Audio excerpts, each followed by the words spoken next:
I'm sure you've heard by now the drama that is surrounding Blake Lively and the release of her latest film, It Ends With Us. But this isn't new drama. This is resurfaced. This is from the past. So Blake Lively's natal chart is the ring inside, and the transits that she's experiencing right now are outside.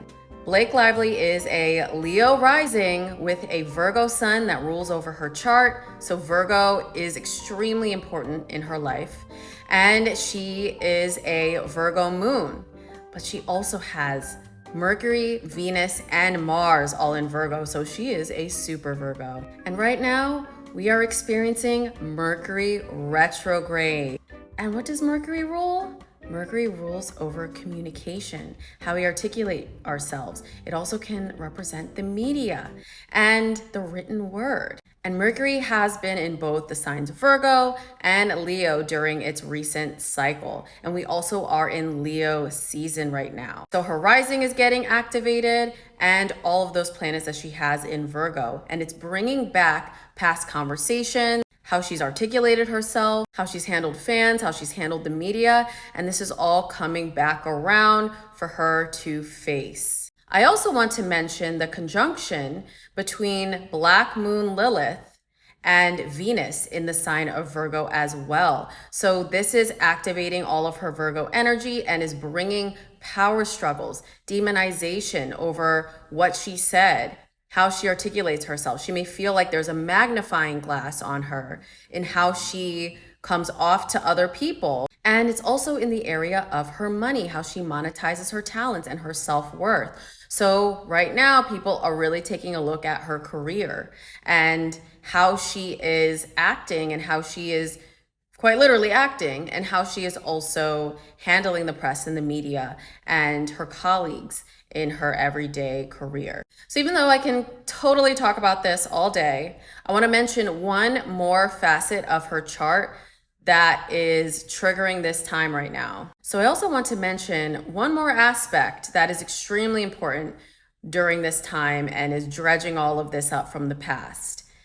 Mars and Jupiter are in Gemini in her 11th house of large groups, and this also can represent like social media network, and they're in the sign of Gemini, which also represents communication. And both planets are forming a harsh square aspect with Venus and Black Moon Lilith in Virgo.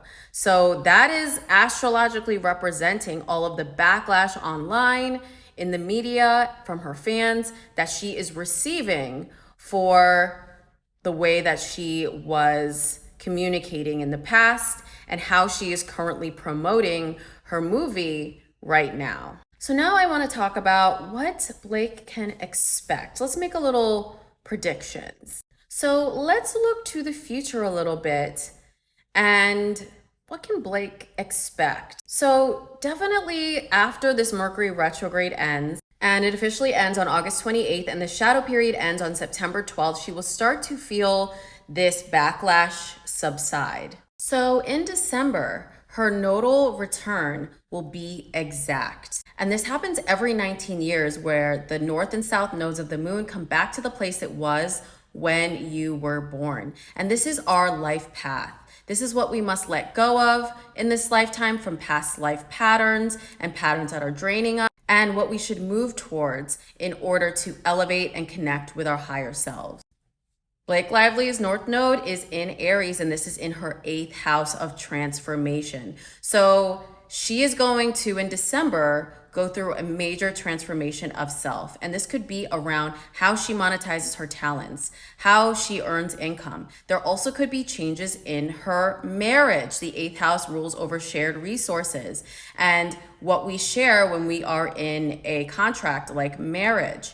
And she might experience some change there as well. This is the business side of marriage, which she's married to someone who is in the same business as her. So there may be some changes in that area of her life. There also may be changes financially, and that is going to trigger her to go it alone and find the strength within herself to stand up and change this challenge that she's going to have around her money. She also is a Leo rising, so that means she has Aquarius in her 7th house. So the cusp of her 7th house, Pluto, and I use Placidus, is not going to get to the exact place in 10 years is when it's going to be exact, but this is going to bring changes well to her marriage life, to her relationships, and this also can bring changes to contracts. So with both of these combined, Pluto and Aquarius in the 7th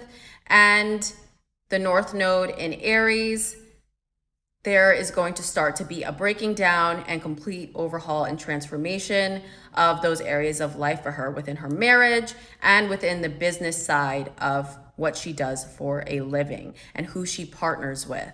The best advice that I would give Blake if I was her astrologer is to own what happened, own what she said. She could even apologize for it, but she could come out and really share her truth and her side of the story.